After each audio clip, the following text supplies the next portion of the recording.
Hello everyone, Janet here. It's Friday and the weekend is almost upon us, so I've got 2 more days before I'm going to start A Course in Miracle Lesson 1. So I'm hoping a lot of you will follow along and join in. This is all about overcoming an eating disorder using the book itself, the lessons, the workbook. It is divided, A Course in Miracles, into different parts. You've got the preface, then you've got a text, which is quite comprehensive. Then you've got the workbook for students, which is where the lessons are, and that's where I'm starting. You've also got the manual for teachers, a clarification of terms, and supplements. That's in the 3rd edition, this is the one I've got at the moment. So why I'm starting on the lessons and not doing the text is because the text is really hard to get your head around, and a lot of people, you don't have to start at that point, and a lot of people do start with the lessons because it's an easier way to get into the material and to understand it. So what I'm thinking about doing is starting the lessons and maybe reading a chapter every week, something like that, because I think you need to read over the paragraphs quite a few times to absorb what they're actually trying to tell you and get the information in there.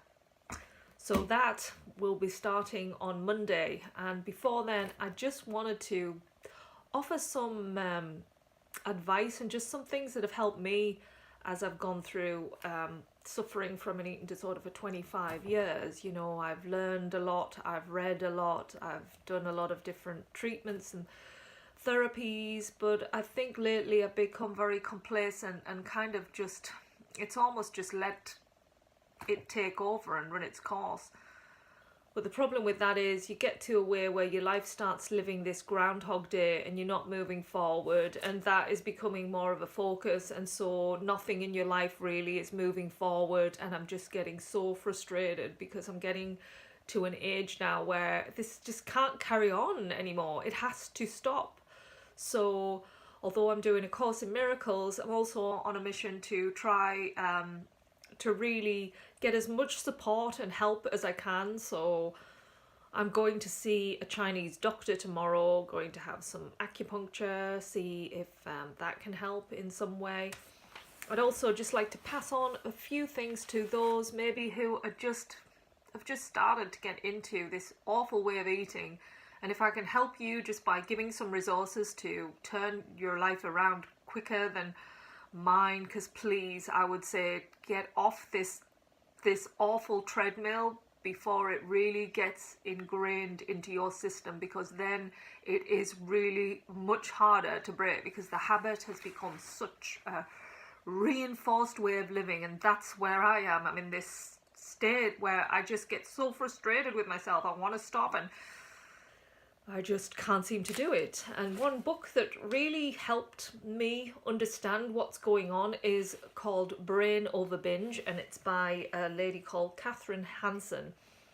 And in it, she explains that the majority of binging comes from restriction. So if you're restricting calories, then you are going to want to binge, because our brains are made up of an animal brain and also the human brain.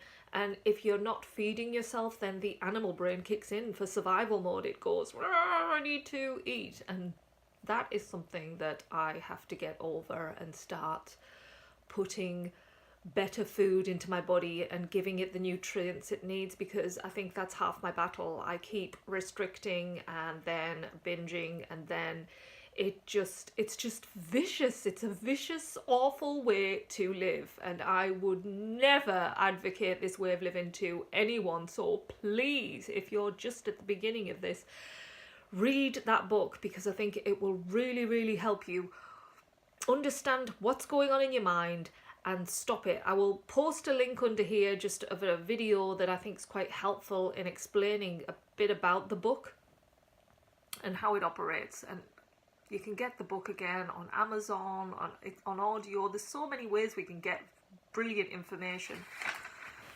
I also recently just watched a video of a YouTuber named Rennie Amberg, and she suffered from an eating disorder, and she gives some really great tips. She's I thought it was really good. It was 6 tips on how to quit binge eating. So I've posted that link as well under here, so you can watch that.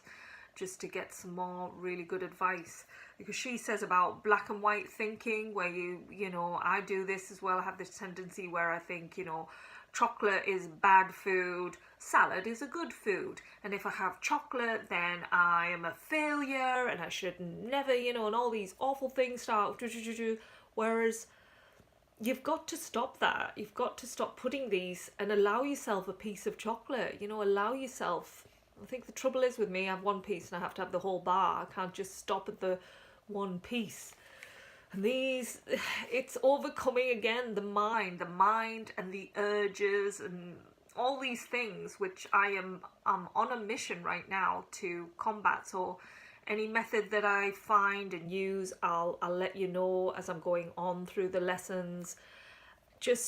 I just want this to be a place to find solutions, not bring problems, just to find a solution, a way out of this way of living. Another person I read was Ellen DeGeneres' partner, which is Portia de Rossi.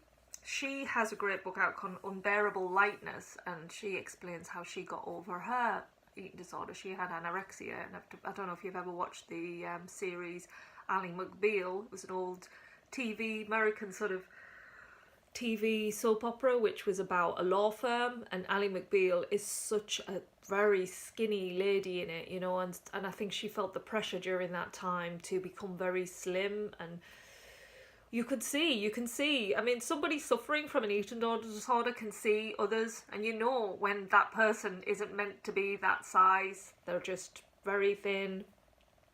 And she says in the book, one thing I remember her saying is that she just allows herself everything now. She doesn't say, no, I can't have that. And I think as soon as you say, no, you can't have something, you want it more. You want it more and more and more until eventually you just, you go for it. So those are the things that I just wanted to share with you just before we start this journey with A Course in Miracles. It's going to be A Course in Miracles with other great things. That's my hope.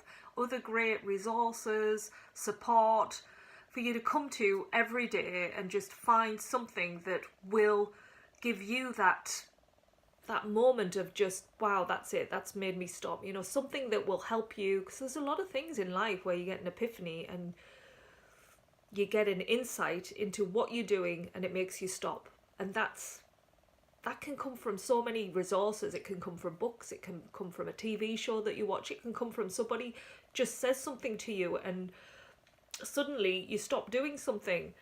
I mean, I met this guy, I used to do TV extra work a few years back, and there was a guy there, he'd been an alcoholic, and I'm always interested in how like anybody overcomes an addiction. And he said he used to go out and binge drink all the time, and he used to end up in hospital a lot of the times because he'd get himself in such a state. And he said it was this one time that this nurse came and she said to him, "Oh, not you again." And he just heard those words, "Oh, not you again," and it made him think, yeah, that's it, I'm not doing this anymore.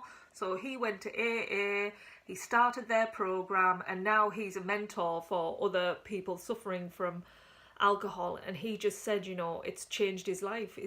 And it was just from that woman saying those words that, boom, something changed in him. So there is hope out there that you're going to change. You've just got to stay optimistic, and that's where I am right now. I'm on this journey right now to be as productive and as, you know, action orientated towards changing my life. The other thing is as well, I think if you're focusing a lot on the problem, then you will end up getting more of it. So I'm trying to focus on more what I want out of life.